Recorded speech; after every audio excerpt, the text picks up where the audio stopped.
बोले सो निहाल।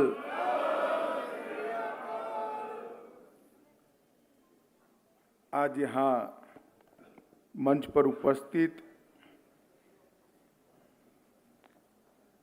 परम सम्मानीय ज्ञानी बलदेव सिंह जी, जत्थेदार तख्त श्री पटना साहिब, मेरे साथी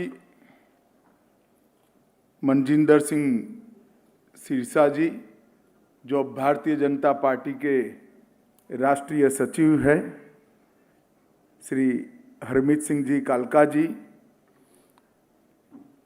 बीजेपी भारतीय जनता पार्टी के अध्यक्ष श्री वीरेंद्र सचदेवा जी, राष्ट्रीय अल्पसंख्यक आयोग के अध्यक्ष सरदार इकबाल सिंह लालपुरा जी,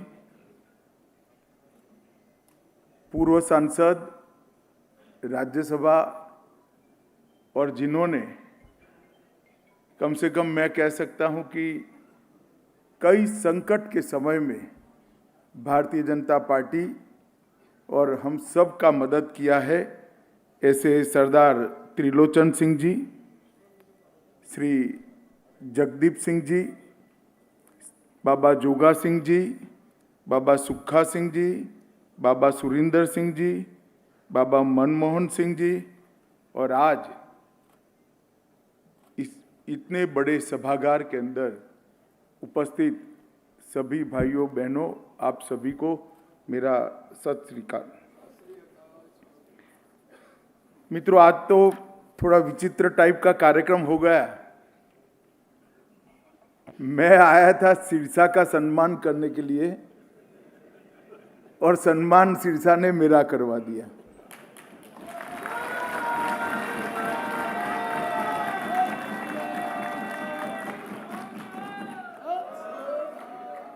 मैं पहले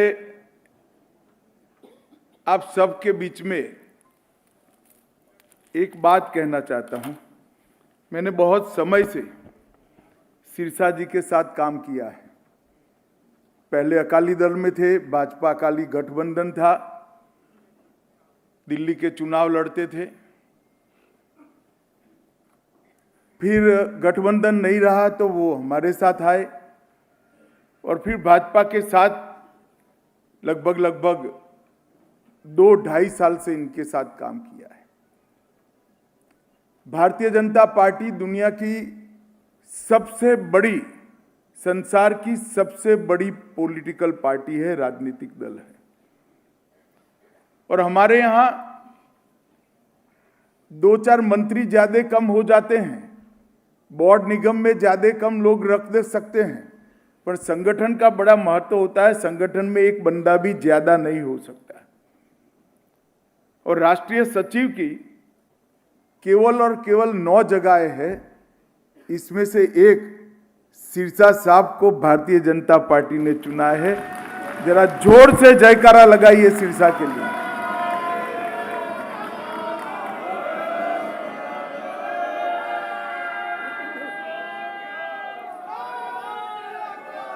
अब मैं मंच पर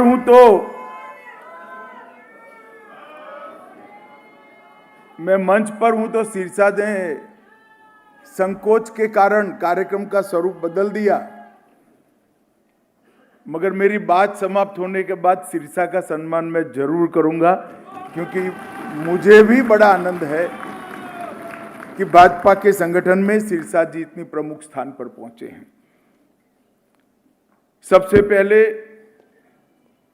सिख पंथ की महान गुरु परंपरा को मैं हाथ जोड़कर, मस्तक झुकाकर प्रणाम करना चाहता हूं, शीश झुकाकर प्रणाम करना चाहता हूं।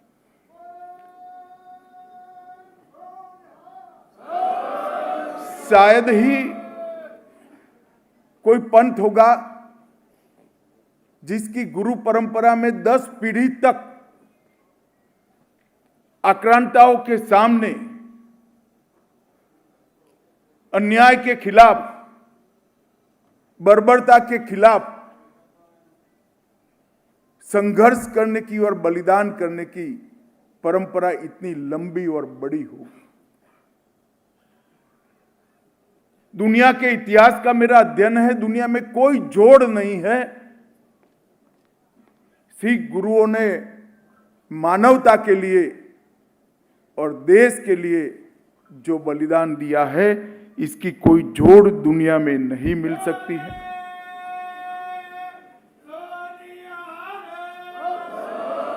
और ये मैं अकेला नहीं, दुनिया का हर एक व्यक्ति जो इस इतिहास को जानता है, वो इसको स्वीकार भी करता है, सम्मान भी करता है। आज कई जगह पे अलग अलग प्रकार के सूर निकल रहे हैं। मैं भारतीय जनता पार्टी का राष्ट्रीय अध्यक्ष भी रहा हूं। मैं बेझिझक कह सकता हूं, इस देश पर 9वें गुरु तेग बहादुर जी का जो उपकार है, ये देश कभी इसको भुला नहीं सकता।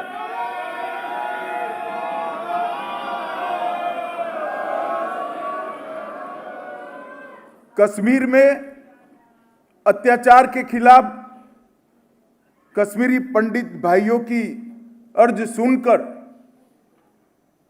सत्ता में अंध बने हुए औरंगजेब के खिलाफ पैदल चलकर यहां आना और अपना सर्वोच्च बलिदान देना, ये कोई और नहीं कर सकता, केवल और केवल गुरु तेग बहादुर जी ही कर सकते हैं।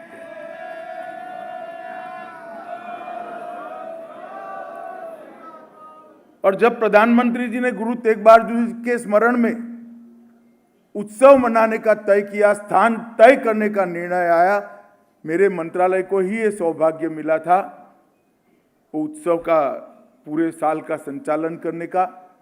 हमने स्थान तय यही किया कि जिस स्थान से गुरु साहब की शहीदगी की घोषणा हुई थी, उसी दीवार पर उनका गुणगान, उसी दीवार पर उनका यशोगान होगा और लाल किले से ही ये समारोह मनाया जाना चाहिए।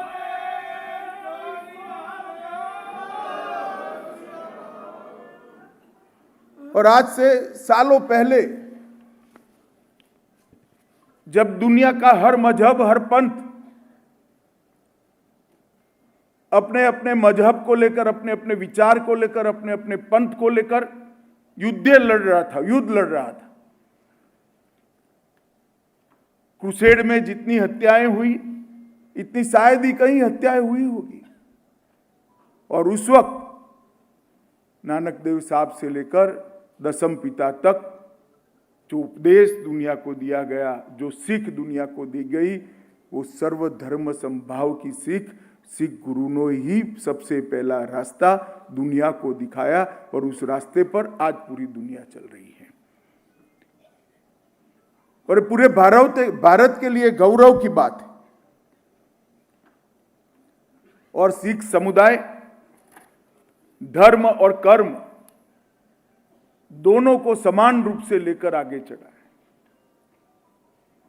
धर्म के लिए जान देने की बारी आती है तो सच्चा सिख कभी वापस मुड़कर नहीं देखता है, पीछे मुड़कर नहीं देखता है।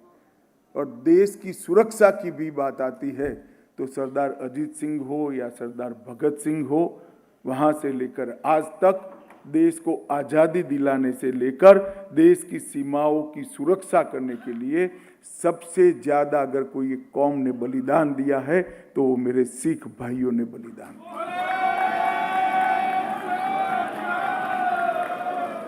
और इसलिए कई सारे लोग जो इतिहास का ध्यान से अध्ययन कर रहे हैं, वो स्पष्ट रूप से मानते हैं कि सिख गुरुओं का उपदेश और 10 गुरुओं का परंपरा का जो बलिदान है, वो भारत कभी भुला नहीं सकता। भारत हमेशा के लिए इसके सम्मान के लिए खड़ा रहता है। मित्रों, आज सेवा का जब इस ऋषा जी ने जिक्र किया, मैं जरूर जिक्र करना चाहूंगा कि सेवा का जज्बा गुरुओं की उपदेश को सिखों ने किस प्रकार से याद रखा है। दिल्ली में मैंने स्वयं जब कोरोना काल आया तब मेरी आंखों से देखा है, हर कोई जगह भगदड़ थी।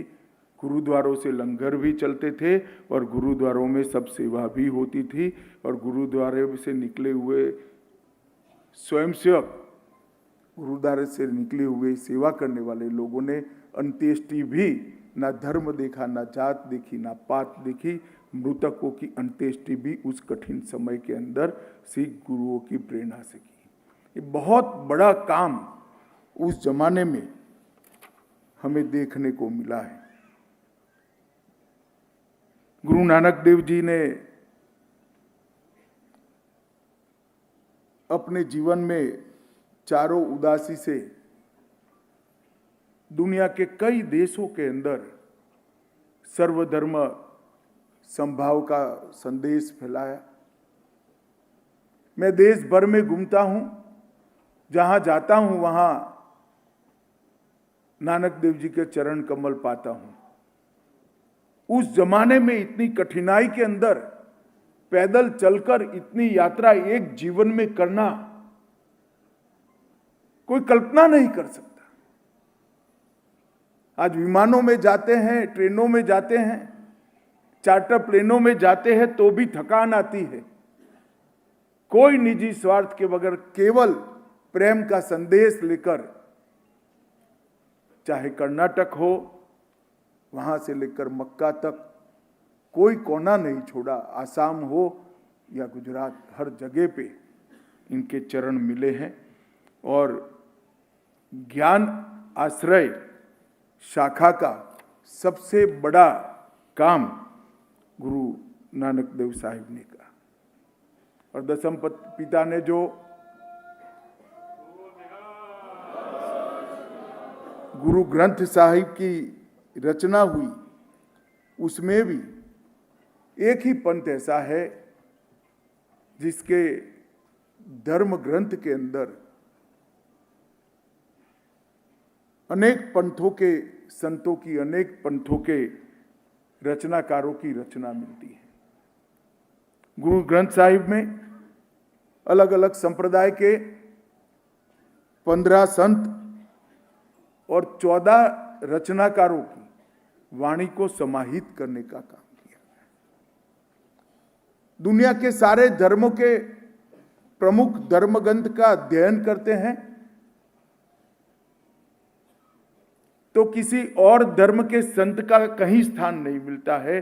केवल और केवल गुरु ग्रंथ साहिब ही ऐसे रचना है जिसमें सभी को समाहित कर कर सबकी अच्छी बातों को दुनिया के सामने रखने का काम किया गया। और इससे बड़ा सर्वधर्म समभाव का कोई संदेश नहीं हो सकता।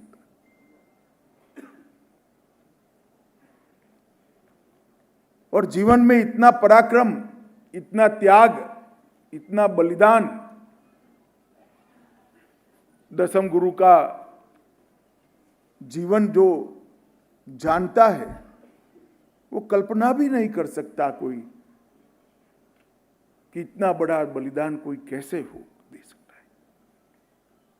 चारों साहबजादे का बलिदान के बाद मुंह से ये निकलना कि 4 मुए तो क्या हुआ, जीवत कई हजार। जो पूरी दुनिया को अपना परिवार मानता है वो ही ऐसा बोल सकता है और कोई नहीं बोल सकता है।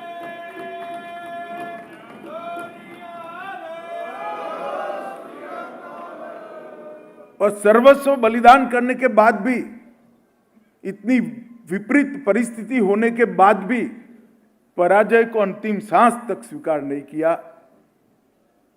लड़ते रहे, अन्याय के खिलाफ सर झुकाने की जगह अंतिम क्षण तक अन्याय के खिलाफ लड़ाई लड़ी और वहीं से बंदा बहादुर निकले और फिर से यहाँ पर दिल्ली के अंदर उनको पराजय का मुंह दिखाने का काम दसम गुरु की प्रेरणा से ही हुआ।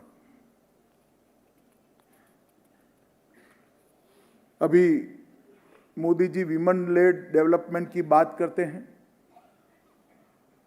मातृशक्ति को 33% आरक्षण हमारी विधानसभाओं और संसदों में दिया है।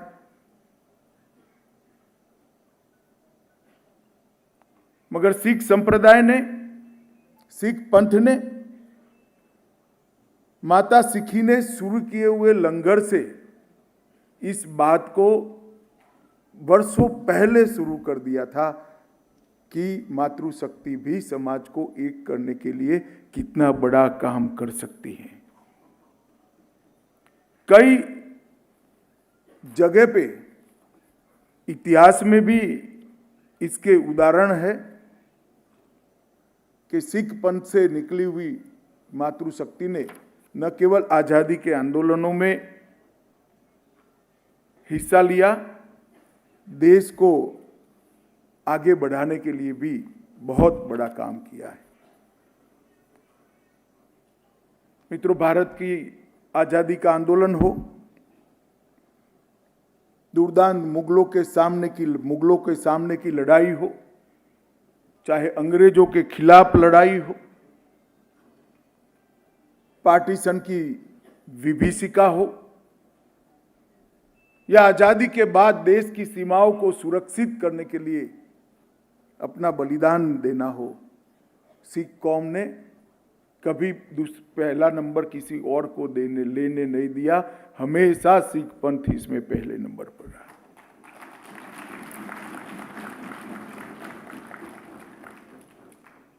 दसम गुरु से शुरू कर महाराजा रणजीत सिंह, हरि सिंह नलवा, बंदा बहादुर, अजीत सिंह जी, भगत सिंह जी, ढेर सारे उदाहरण है। हमारा आजादी का इतिहास संघर्ष सिख बहादुरों के नाम से, उनके बलिदान से भरा पड़ा है। और जब देश आजाद हो गया, इसकी सुरक्षा की बारी आई, तब भी सबसे ज्यादा बलिदान आज तक सिख पंथ के अनुयायी ही देते हैं। और जब हरित क्रांति का सवाल आया, देश को अन्न के क्षेत्र में आत्मनिर्भर बनना चाहिए, इतना बड़ा देश अमेरिका के भेजे हुए गेहूं खाकर जी नहीं सकता, तो इस भूखे पेट की झोली धान से भरने का काम भी पंजाब के ही लोगों ने किया, सिख भाइयों ने ही किया। और जो पंजाब से हरित क्रांति शुरू हुई, आज अन्न के क्षेत्र में हम आत्मनिर्भर होकर सम्मान के साथ खड़े हैं, वो हम सब के लिए गौरव का विषय है। उसकी शुरुआत भी पंजाब से ही हुई। अभी कुछ कामों का जिक्र सिरसा जी और अन्य वक्ताओं ने किया, चाहे गुरु तेग बहादुर जी का 400वां प्रकाश पर्व हो, नानक देव साहब का 550वां प्रकाश पर्व हो, गुरु गोविंद सिंह जी का 350वां प्रकाश पर्व हो, चाहे FCRA का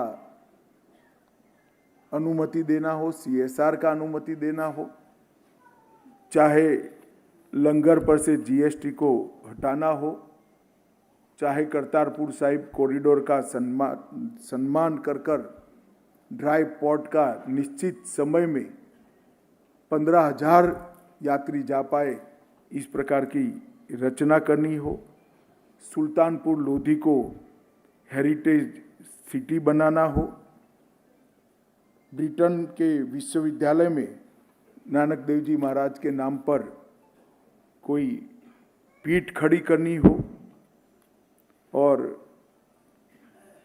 चाहे पाकिस्तान में सिख यात्रियों को जाने के लिए सुविधा खड़ी करनी हो, सब चीजें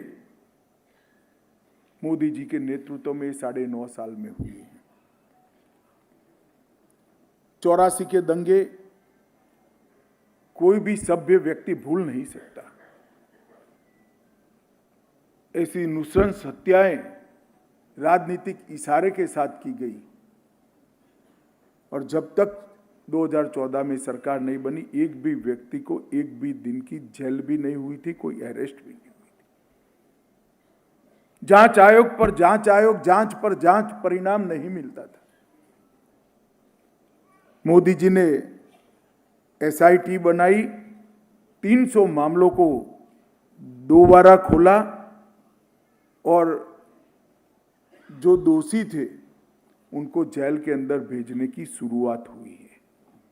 मैं शुरुआत शब्द इसलिए कर रहा हूं कि अभी भी मामले चल रहे हैं और आगे जो बचे खुचे हैं उनको भी आगे उनके साथ न्याय करने का काम भी हम जरूर करेंगे। इतने सालों बाद पहली बार 3328 पीड़ितों को, हर परिवार को 5 लाख रुपया देने का काम किया।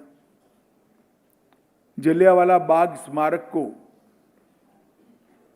फिर से गौरवान्वित करने का काम नरेंद्र मोदी जी ने किया और सीएए के तहत चाहे अफगानिस्तान हो, चाहे पाकिस्तान हो, चाहे बांग्लादेश हो, जो सिख भाई धार्मिक प्रताड़ना से यहाँ आना चाहते हैं वो सभी को नागरिकता देने के रास्ते भी नरेंद्र मोदी जी ने ही खोले। मगर सिरसा जी इसके लिए धन्यवाद करना चाहते थे, बोले भी कि मोदी सरकार का बड़ा धन्यवाद। मैं संगत को कहना चाहता हूं, नरेंद्र मोदी जी बड़े भाग्यवान है कि गुरुओं के आशीर्वाद से उनको गुरु साहिबान की सेवा करने का मौका मिला है, इसमें कोई धन्यवाद नहीं। पंथ ने जो देश के लिए किया है, पंथ ने जो समाज के लिए किया है और पंथ ने जो समग्र मानवता के लिए किया है, इसलिए कोई पंथ के लिए कितना भी करे धन्यवाद देना तो बनता ही नहीं है, क्योंकि सिख गुरुओं का ऋण जो इस देश पर है वो इतना बड़ा है कि हजारों साल तक उसको उतारने का हिसाब ही नहीं हो सकता।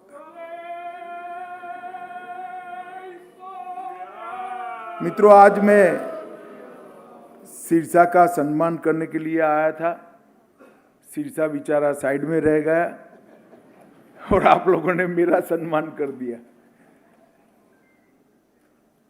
मगर मैं बताना चाहता हूं, भारतीय जनता पार्टी में संगठन का बहुत बड़ा महत्व होता है। अन्य दलों में चुने हुए लोगों का महत्व होता है, भारतीय जनता पार्टी में संगठन का बड़ा महत्व।